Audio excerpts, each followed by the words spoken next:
ready to unlock the secrets to a life overflowing with abundance. Oh, I love that. Let's do it. Today, we're taking a deep dive into the work of Louise Hay. She's amazing. Really a renowned author and speaker, known for her incredible insights on self-love and personal growth. Absolutely. We're going to be focusing on an excerpt from her work all about prosperity, but, and here's the twist, it's not just about money. Right. Because Hay's approach is so fascinating. It's like she broadens that whole idea of prosperity. Yeah. You can have abundance in time, in your relationship, success, joy, comfort, beauty, good health, wisdom. It's so much more than just, what's in your bank account. So we're not just chasing dollar signs here. We're talking about like a feeling, a way of being. Totally. A way of being in the world. Yeah, it's a big shift. It really is. It is a big shift, yeah. It makes you look at your life and ask yourself, like, where do I already feel prosperous? Like, where are things kind of flowing?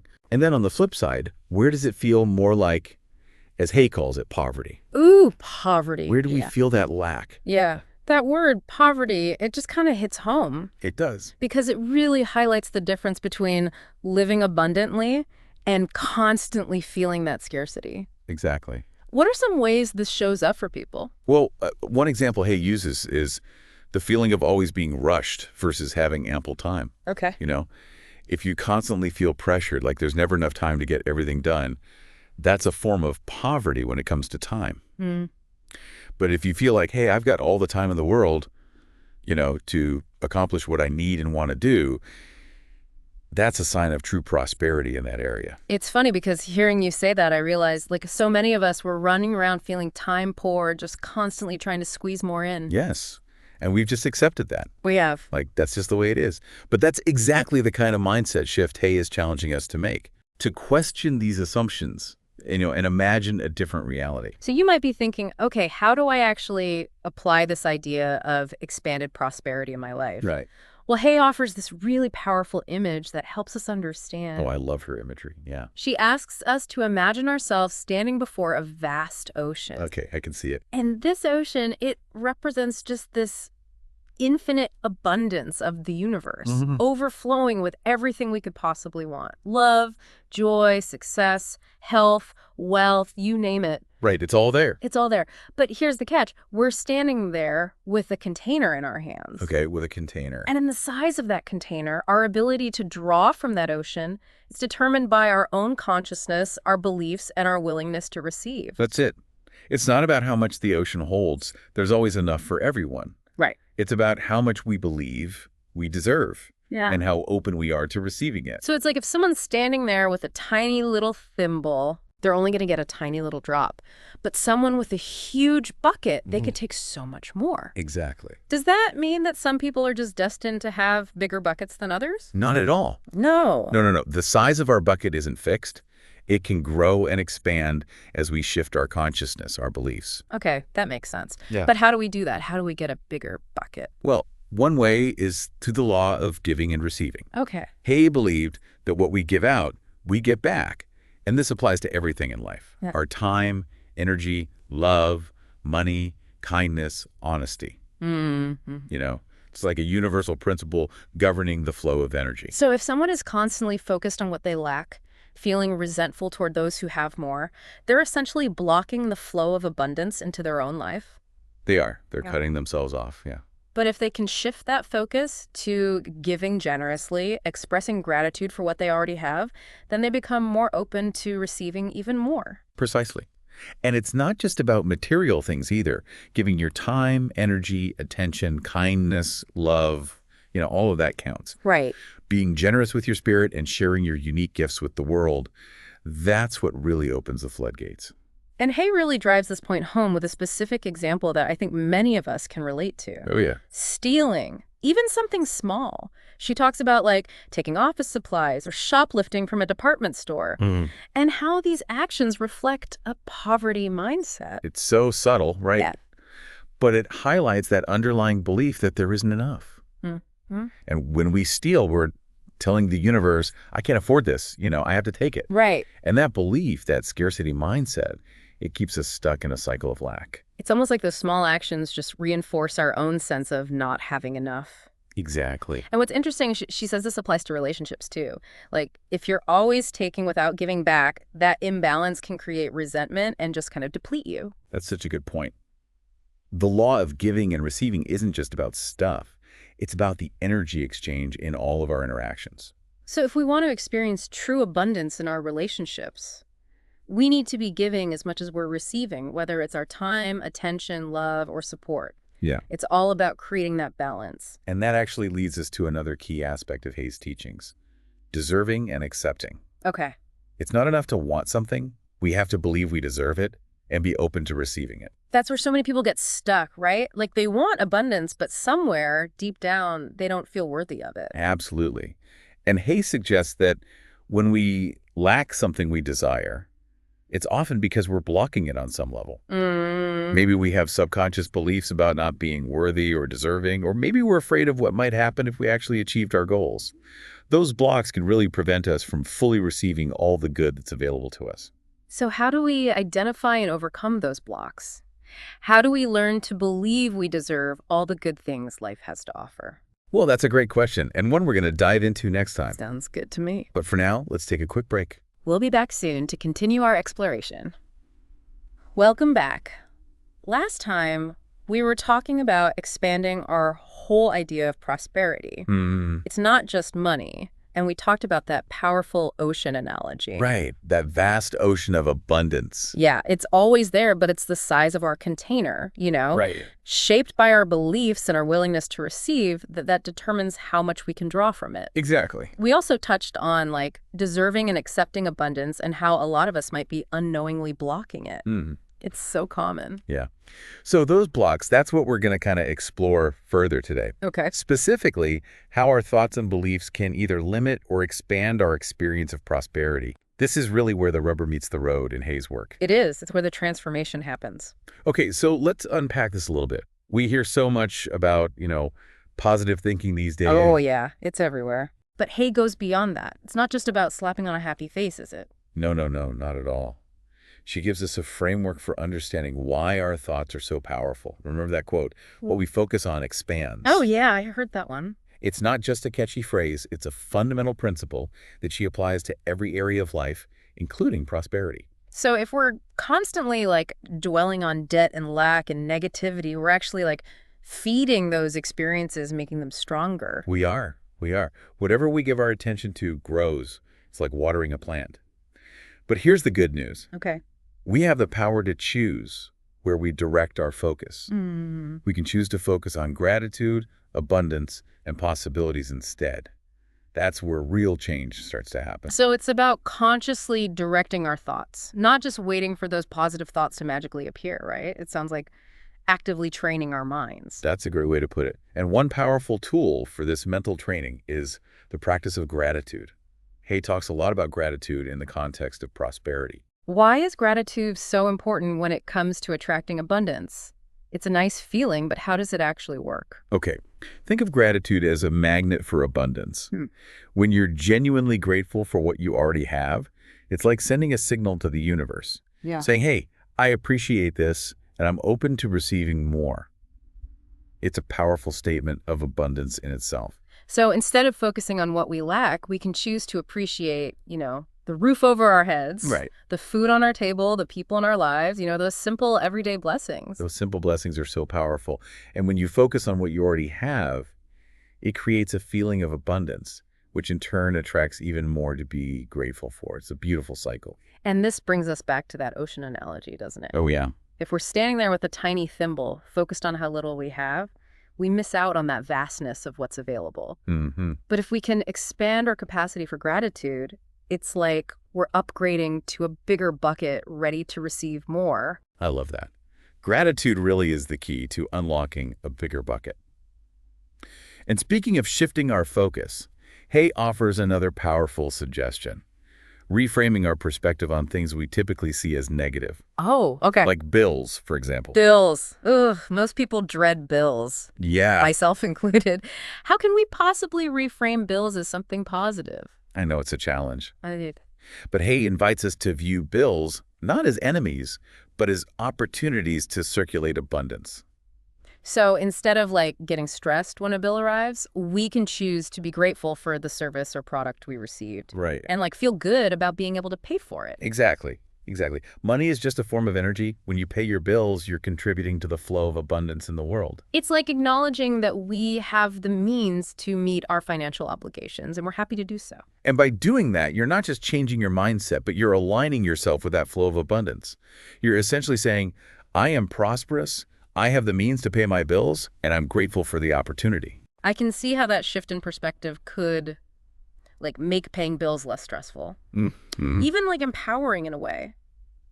But what about those times when things are really tight, you know? What if someone is like facing a real financial struggle? I mean, Hay doesn't shy away from acknowledging that those financial difficulties are incredibly stressful. Yeah. But even in those challenging times, she encourages us to focus on what we can control, our thoughts and beliefs. So instead of getting caught up in this spiral of despair and helplessness, we can consciously shift our energy towards like finding solutions and possibilities. Exactly. It's about choosing empowerment over despair. And that doesn't mean pretending everything is perfect. It's about looking for the good, even amidst the difficulty. So even if you're facing like a mountain of debt, you can still choose to be grateful for a safe place to live, for the food on your table, for the people who love and support you. Exactly. Those things might seem small in comparison to the problem. But that's where the power of gratitude lies. It shifts our energy. It creates a more hopeful outlook. It reminds us that even in darkness, there's always something to be thankful for. It's like gratitude becomes this source of strength, not just like a fleeting emotion. Yes. And it helps us face those challenges from a more empowered place. Exactly. And this brings us to another fascinating aspect of Hay's teachings, the connection between our inner world and our outer world. Okay. She suggests that our external reality is often a reflection of our internal beliefs. So if we believe we're not worthy of wealth, our financial situation will reflect that. It could. If we believe we don't deserve love, our relationships will show us that. It's like our inner world is projected outward. So someone who's constantly like criticizing their appearance might have a messy, cluttered home. Someone who doesn't believe they deserve success might drive an old, rundown car. It's a powerful concept, and it can be a little unsettling when you really think about it. Yeah, it is. So our inner world creates our outer world. It does. It really does. So if we want to experience true prosperity, we need to start by like cultivating a positive self-image and valuing who we are. Absolutely. That makes sense. But how do we actually cultivate self-worth? Okay. Where do we even begin? Hay suggests we start by becoming aware of our thoughts and beliefs. You know, paying attention to the stories we're telling ourselves about our worth and our capabilities. So it's like becoming an observer of our own mind, noticing those negative or limiting thoughts as they come up. Yes. And once we're aware of them, we can start to like challenge them and replace them with more empowering ones. Absolutely. It's about consciously choosing to focus on your strengths, your accomplishments, your unique gifts and talents. And this is where Hay's work on affirmations and positive self-talk comes in. It does. It's so important. Instead of telling ourselves, I'm not good enough, or I'll never be successful, we can choose to affirm, I am worthy, I am capable, I am deserving of abundance. Exactly. Affirmations are like mental workouts. They reprogram our subconscious minds and shift our beliefs. The more you repeat those affirmations, the more they take root. And as your beliefs change, your reality starts to change too. It's like those affirmations become this self-fulfilling prophecy, paving the way for the abundance we desire. That's the power of the mind. And the beauty of it is, anyone can do this. It doesn't matter your background or your circumstances. You have the power to choose your thoughts. And in doing so, you have the power to create a more prosperous and fulfilling life. We've covered a lot of ground today. Gratitude, reframing our perspective, affirmations, being mindful of our words and actions. What else can we do to cultivate this abundant mindset? Well, visualization is another powerful technique Hay recommends.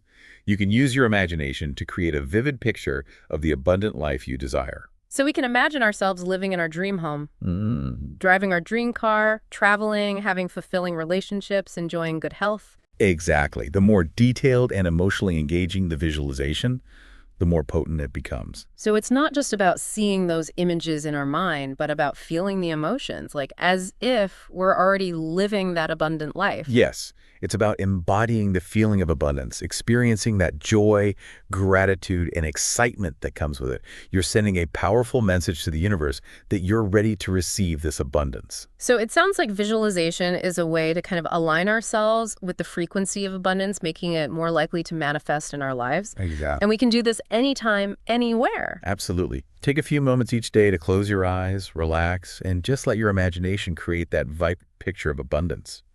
You can even incorporate visualization into your existing meditation or mindfulness practice. This has been such an eye-opening conversation. Louise Hay's teachings on prosperity are so profound and empowering. I know. I'm starting to see how abundance isn't just about luck or circumstance. It's a mindset that we can cultivate through our thoughts, beliefs, and actions. And it's a journey, not a destination. There will be ups and downs along the way, but the key is to keep coming back to those core principles: gratitude, self-worth, and the power of your thoughts to shape your reality. And remember that that ocean of abundance is always there, Always. waiting for us to claim our share.